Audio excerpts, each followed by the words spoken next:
In our last video, we left off making our return trip to Utah after visiting the Grand Canyon. Our next national park is Bryce Canyon. This was a first time visiting the park for the both of us.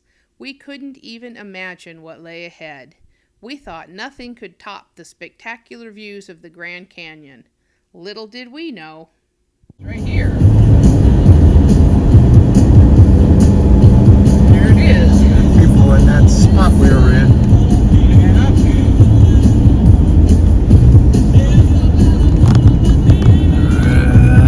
Right over there. You probably could take Lakeshore Drive if you want to. Where are we now? Sneaking up on a rain cloud.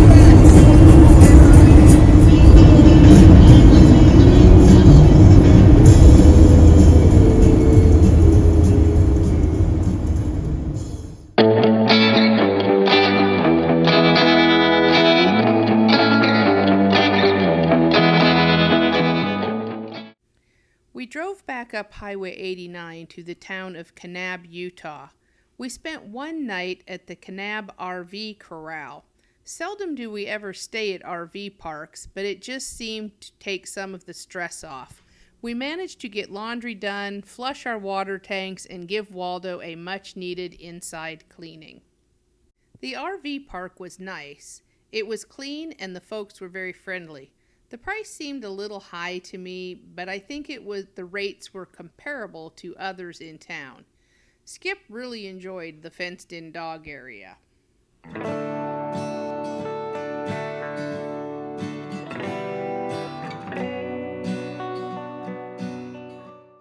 So after a quick reset, it was off again. We continued on Highway 89 towards Bryce Canyon National Park. It was a cloudy morning and it had rained the night before. I think it helped add to the colors.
There are several places to pull off the highway and take in the beauty around you.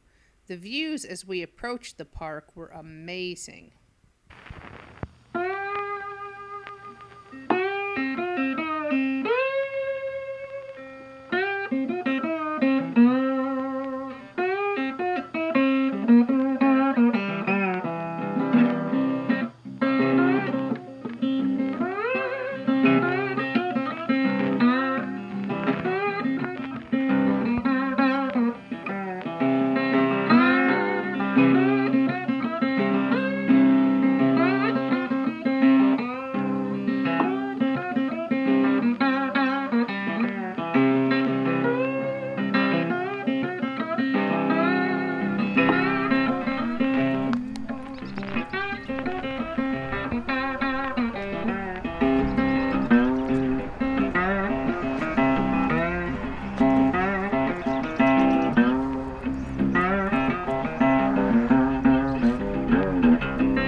We made another stop just up the road at the Red Canyon Visitor Center to learn more about the area.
I was caught by surprise as we rounded a corner and saw the Red Canyon tunnels built in the mid-1920s.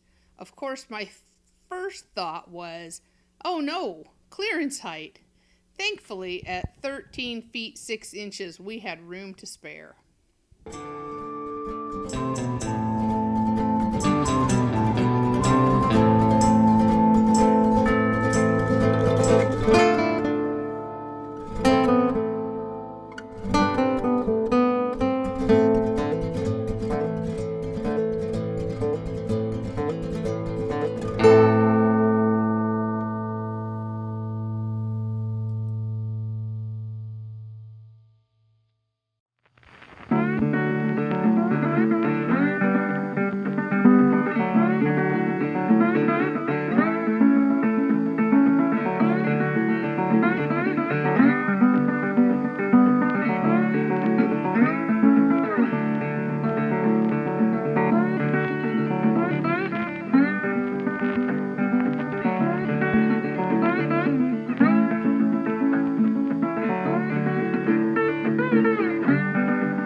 Next, we arrived at the small town of Bryce Canyon just outside the park. We didn't need anything, so we just traveled through.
It was rather busy at the park sign, so we decided not to stop.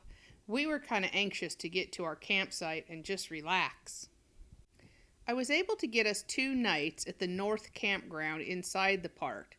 I kept checking the recreation.gov website several times per day for cancellations. That's how I managed to get most of our reservations. The orchids were not doing well in the dry Utah climate. They definitely needed some extra TLC. Later that evening, we took a walk to the visitor center and I added more stamp to my park's passport book.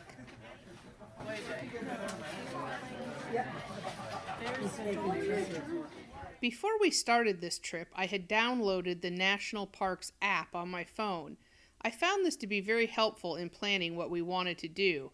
The park has 2 self-guided driving tours, one shorter tour and another longer one. It suggested that you start early because parking becomes a problem as the park fills. We started at daybreak and stopped at the overlooks closest to the busiest areas.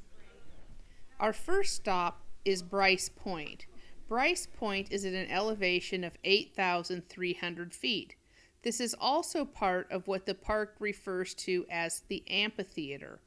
This is a bowl-shaped amphitheater area that has been carved out by seasonal rainfall and melting snow. The bowl is filled with primarily limestone rock spires known as hoodoos.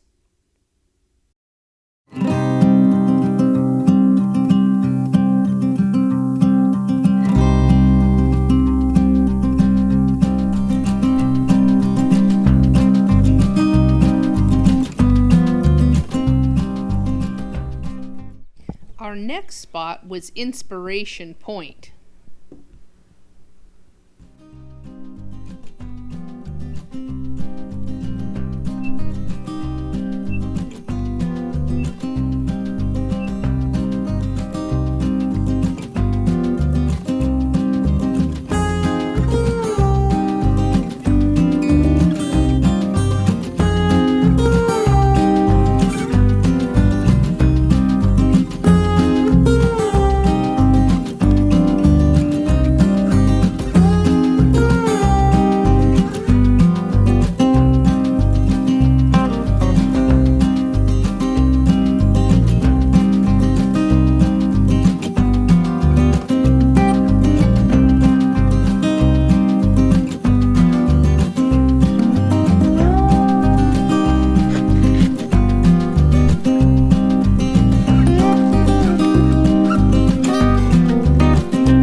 our self-guided tour is Sunset Point.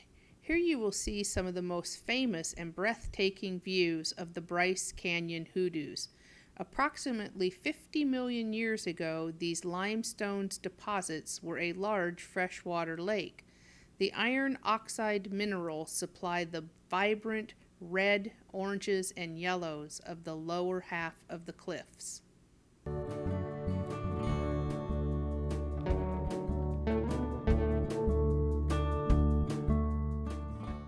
Sunrise Point is the northmost of the four major viewpoints that overlook the Bryce Amphitheater. Here you can see the full process of hoodoo formation as the plateau rim erodes, exposing walls or fins of layered rock, which are then broken by frost wedging, in which water expands while freezing and eventually form the isolated columns known as hoodoos.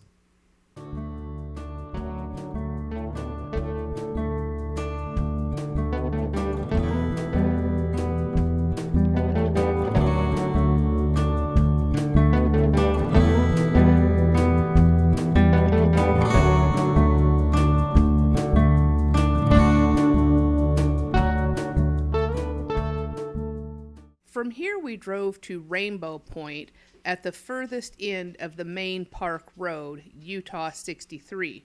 Rainbow Point sits at an elevation of 9,115 feet, one of the highest viewpoints in the park. Tectonic uplift has lifted this entire scene from sea level over the course of the last 20 million years.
Birch Canyon, where quaking aspen trees, probably mistaken for the black birch, which only grow in the east.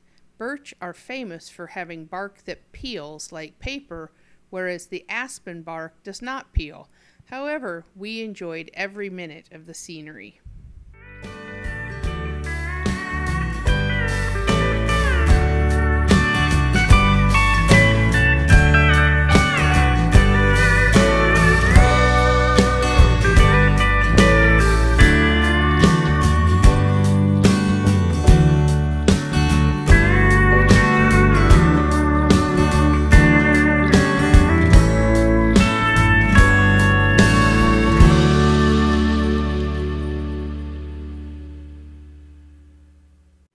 Ponderosa Canyon is named because of the huge ponderosa pines at the bottom of the canyon.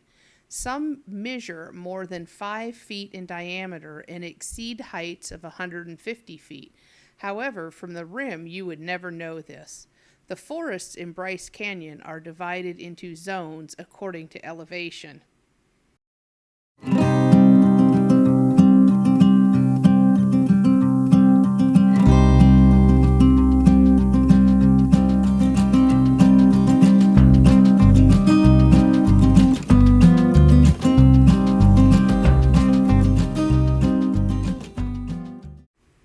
In Agua Canyon, there are 2 prominent hoodoos.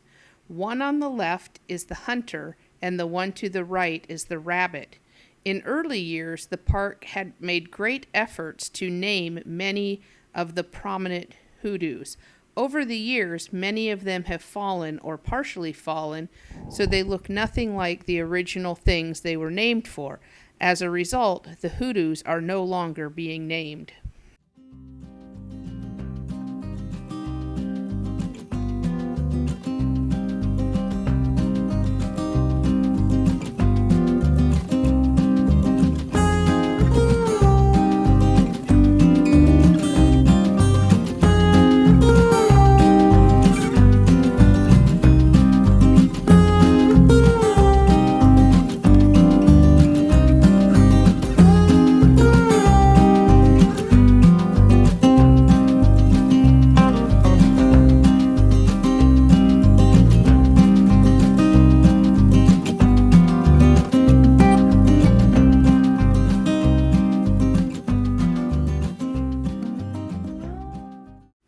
Like other features in the park, Natural Bridge is not what its name would suggest.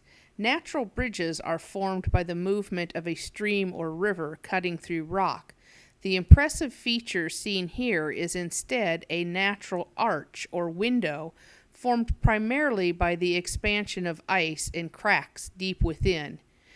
More weather-resistant layer of rock protects the softer rocks below from a more rapid erosion, while ice, rain, and wind slowly open up the arch wider and wider.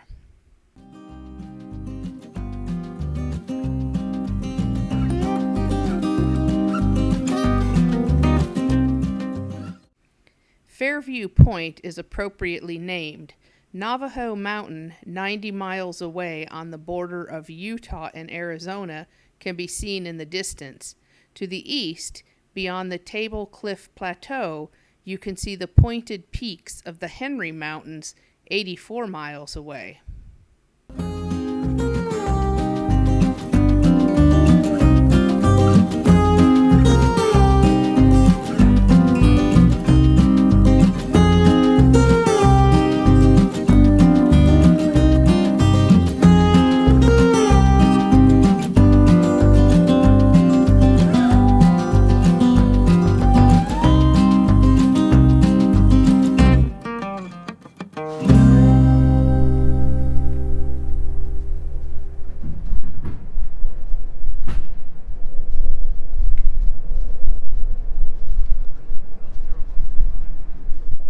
From here, we returned to the main lodge and general store for a bit more exploring. Throughout our drive, we encountered many people on bikes. Again, I was really missing not having our bikes with us and look forward to a return trip with them. We were able to snag 2 extra nights at Sunset Campground. Although the website said the park was full, we showed up early and spoke to the campground host. We enjoyed our time at Bryce Canyon National Park, and it was all too fast before we had to head back down the highway. Watch for our next video of a dash cam drive through the park.